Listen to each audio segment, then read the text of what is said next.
Hello everyone, I am Jessica Kravat. I'm a vegan health coach for women and menstrual cycle expert, and I'm excited to answer some of the commonly asked questions that I hear a lot as a coach, as a vegan nutritionist. The first question that I have here is, can you eat more food on a vegan diet without gaining weight? That is a pretty good question that I feel like a lot of people have this idea that when you go vegan, you can eat more or you're gonna automatically be healthy or lose weight. And that's not necessarily true. Food is food, calories are calories. So just eating a vegan diet doesn't necessarily mean that you will lose weight. So there are a lot of unhealthy vegans out there. There are a lot of vegans that actually end up gaining weight. That same thing actually happened to me. I ended up gaining weight.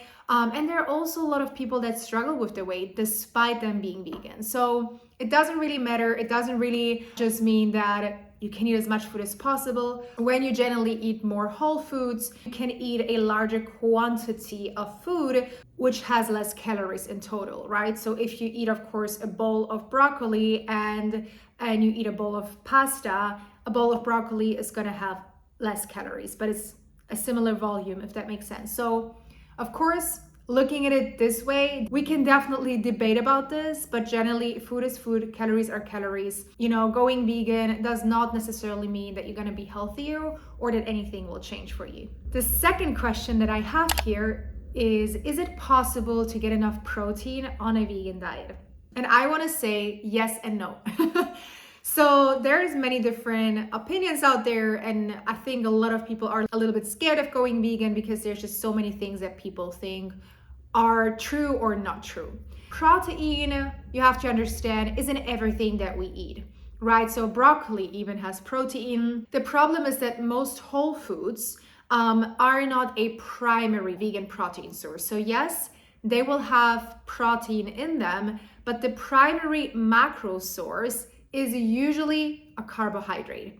So that's why, in a way, yes, you can still get enough protein on a vegan diet, but you're also getting a lot more carbohydrates when you don't know what you're doing, right? And so what can happen is carbohydrates are not bad. Carbohydrates are extremely important and we need carbs. But what oftentimes happens is that people end up gaining weight or they feel bloated or their digestion is off because they're just eating a lot of more carbohydrates than they used to before.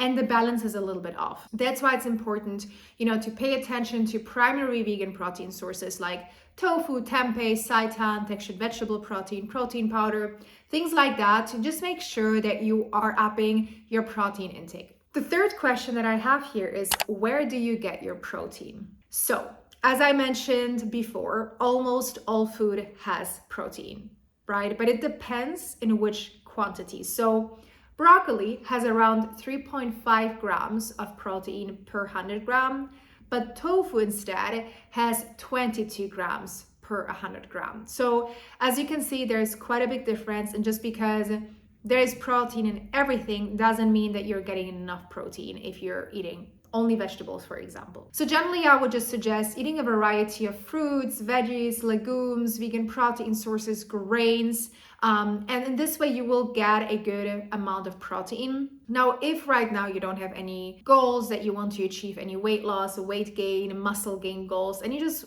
want to be okay with eating, you can just eat a variety of foods. Now, as a vegan health coach, I work with a lot of people, especially only women, that want to lose weight and want to have a healthier cycle, and protein is pretty important to make sure that we are eating enough of. So a lot of times, just by eating a healthy vegan diet and not really paying attention to protein, in most cases, it's not enough. So we just want to make sure that we are really aware that we are not eating enough protein. The next question I have here is, what do vegans eat? And I think this is a very fair question, because if you're not vegan and you're new to veganism or you don't know yet what to eat, it can be pretty confusing. I get it. So pretty much vegans avoid anything that has animal in it or is an animal product like dairy, eggs, honey, anything that has been produced by an animal or has ever been part of an animal. Generally, what I can definitely say when it comes to when I went vegan 5 years ago at this point is that I always loved food. But for some reason, when I went vegan, I started loving food even more. So, because when you go vegan, at least this happened to me, I had to learn a lot more things, a lot more new things. And it was super exciting to try new recipes, try new foods. And I can say now I'm even bigger of a foodie and I actually really have an idea of what food is, which I didn't know before. I would, eat good and healthy-ish, but I never really had this knowledge of food that I do have now when going vegan. And I can definitely say I don't miss anything. Everything that I'm eating in terms of a vegan diet, I love it. I think we can consider ourselves very lucky to live in a year like this year. Wherever I go, I will find a vegan option. And it's just been so easy to not have to miss anything. Even cheese, like there's a lot of people that say that there is still not a lot of good vegan cheeses out there, but I disagree. Of course, it depends where you live and what is available for you. But I've had really incredible vegan cheeses at this point too. So I can even say, I don't miss anything that I cannot get that's vegan. The next question that I have here is a vegan diet healthy? And I would say not necessarily. As I said, just because someone calls themselves vegan doesn't mean that they're necessarily healthy. I work with a lot of vegan women who are vegan but are not healthy or are struggling with their weight. As a vegan, you can still consume things like donuts, sugar, breads, chocolate, chips, fried food. Even McDonald's has vegan options at this point, depending on where you live. But in Europe, they do. So you can still be vegan and you can still be unhealthy. The next question that I have here is, do I need to supplement? And I want to say it depends. There are generally a few things that no matter if you're vegan or not, you should be supplementing, which is B12 and vitamin D. B12 is found in animal foods, but today it is important to understand that B12 is produced by bacteria, not animals or plants. So animals need to obtain it also directly from bacteria. And that's why livestock is also oftentimes supplemented with B12. In the past, B12 from bacteria was also naturally and more reliably present in plant foods. But today, with modern hygiene and also pesticides, there's no longer enough B12 in soil. It's just not safe to just rely on plant foods to get enough B12. Vitamin D is also a nutrient that we eat and it's a hormone that our body makes. Vitamin D is very important because it helps the body absorb and retain calcium and phosphorus, which is very important for healthy bones.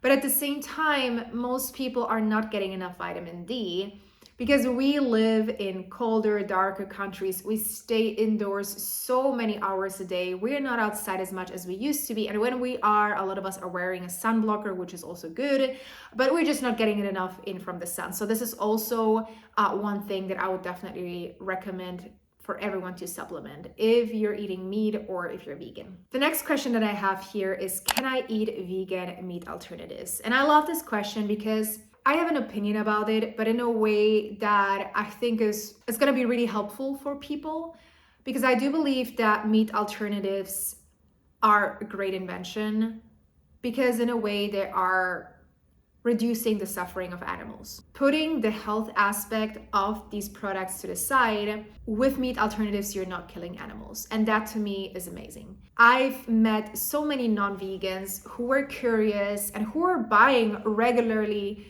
those alternatives just because they don't want to consume as much meat anymore. And that makes me very happy because one more life saved, right? That's my opinion about it. In terms of the health aspect, of course, when you look at what's in those products, there is a lot of, chemicals or additives, and the way that it's produced might not be always the best and healthiest way. But I do believe consuming it once in a while from a, nutritionist standpoint is okay. Like, I would necessarily not say consume vegan meat alternatives 3 times a day, but having them once in a while, adding them to a dish full of vegetables and a really healthy dish when you add a fake chicken to it, I think it's totally okay. And I personally do it too. First, because I like to support whatever is out there, but also because I don't want to limit myself in what I like in terms of taste. And I eat extremely healthy. I eat so many different fruits and vegetables, that I know when I add this vegan chicken, it's not gonna make my meal unhealthier. It's just adding up to my taste, and it makes me happy. And again, as long as it is not the majority of what I consume, I still consider it to be a pretty fair game to play. The next question that I have here is, can anyone be vegan? And I do believe that most people can be vegan, but I don't want to speak for everyone, because there's always rare cases, there's always individuals that will eventually require a different type of nutrition. And I do believe that there's only a very, very small percentage of people who cannot be vegan.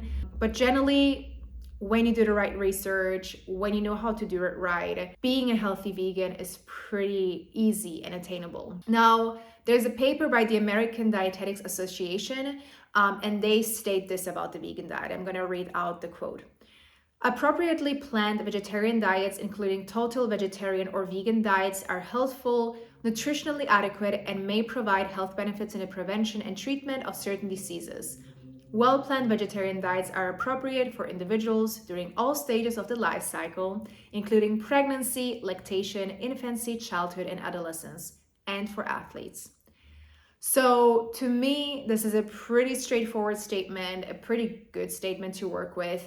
And as already also this quote says, make sure you do your research, maybe also find someone to support you with this. As a vegan health coach, this is what I do. I help vegan women really have an adequate vegan nutrition, make sure they're getting all of the things that they need.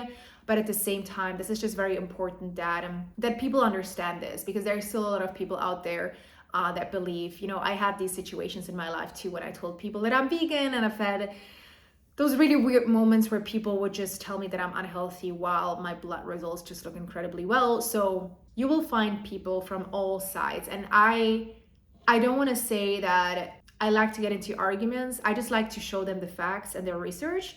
And if you're vegan and you're watching this, definitely something that I would recommend. Just having things backed up if you feel like you might not know exactly what to share with the other person, if there's someone against your type of lifestyle. The ninth question that I have is a vegan diet expensive? And here also I would say yes and no. So if you, of course, only want to consume vegan meat alternatives, meat products, cheese, all of those things, it can sum up. Like usually these products are more expensive, but I also would love for you to actually go to the supermarket and check the price of meat. Good meat, organic meat. These prices are good meat, okay? I'm just quoting here. These prices are usually also pretty high. So to me, there's not a really big difference. And when you eat a healthy vegan diet and you buy whole foods, fruits, vegetables, legumes, you can save a lot of money instead. I've seen this with a lot of clients of mine who have told me, by really knowing how to cook the right way, they were able to actually save so much money cooking the right way as a vegan. So in generally, I would say, no, it's not expensive. But if you do go out a lot, if you buy those vegan meat alternatives and those products, of course it can sum up and it become pretty expensive. The next question that I have is it a vegan diet too difficult to keep up for so long? And I think this is a great question, because I do think this really depends on the individual. If you make it hard, it will be hard. For me, when I went vegan, this was a choice that I made, and I knew I wasn't gonna go back no matter what. I would make it work. And so I think it's really an individual approach to this, like how important is this for you, and are you going to try to make it work? Now, I also do believe that most people that are watching this video, listening to the podcast episode, do have access to many different vegan options at this point. Most people, have the internet, can order food, can go to a restaurant, can go to stores, and even the smallest stores at this point have some type of vegan food. I mean, vegetables, fruits, legumes, always available. I personally, again, have traveled to many places, many different places where people told me, oh, it's gonna be hard to find something vegan here. And I always found something vegan.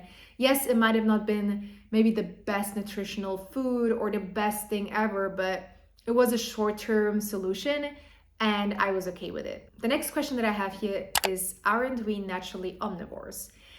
And so I found this article online and I want to read out a couple of things that the article says. So we have a jaw that moves sideways, right? Like this. We sweat through powers, which is typical of herbivores, while carnivores and omnivores have to pant to cool down. We have a less acidic stomach pH than carnivores. We have a digestive tract 18 times the length of our body, while carnivores have a digestive tract 1.5 to 3 times the length of their body. There are a few omnivores in the wild, 2 of which are bears and raccoons. But there is no gray area. It's what we choose to eat that grays the line, not what we are naturally designed to eat. So there is going to be a lot of people that are probably going to go against this or going to have a different opinion. But in my opinion, and not only my opinion, but scientifically speaking, we are good. We are not omnivores. The next question and the last question that I have here is, I won't be able to get enough iron on a vegan diet, right? So actually, most people that are eating a plant-based, primarily plant-based diet are actually getting more nutrients, minerals, and vitamins in because those plants are so vitamin dense, okay? So nutrient dense. And those also include iron. According to many scientific research papers, they show that just because you're plant-based or vegan doesn't mean that you're naturally going to have less iron or absorb less iron. This may be also because we only need around 18 milligrams of iron per day, so 100 grams of chocolate contains nearly half of your iron RDI. Heme iron is usually better absorbed in the body, which you can find in muscle and blood. And it's better absorbed than non-heme iron. But actually, our body is unable to regulate how much heme iron is absorbed. So it is really easy to reach dangerous levels. There you go. These are 12 questions that I answered. I hope that they gave you a pretty good and basic idea, or even more than a basic idea, about the vegan diet, and whether if you're vegan or not, if you're interested about it. If you have any more questions, if you have any more comments, please share right here in the comment section down below. I also have a program called The Plentiful Goddess where I will help you on a vegan diet, help lose weight and become really your healthiest and happiest self. I will also share the link in the show notes. I also have a podcast, so you can check it out in the show notes as well. And until then, make sure you also follow me on Instagram. And if you like this video, please give it a thumbs up and subscribe to the channel. And I will see you in the next one. Take care. Bye-bye.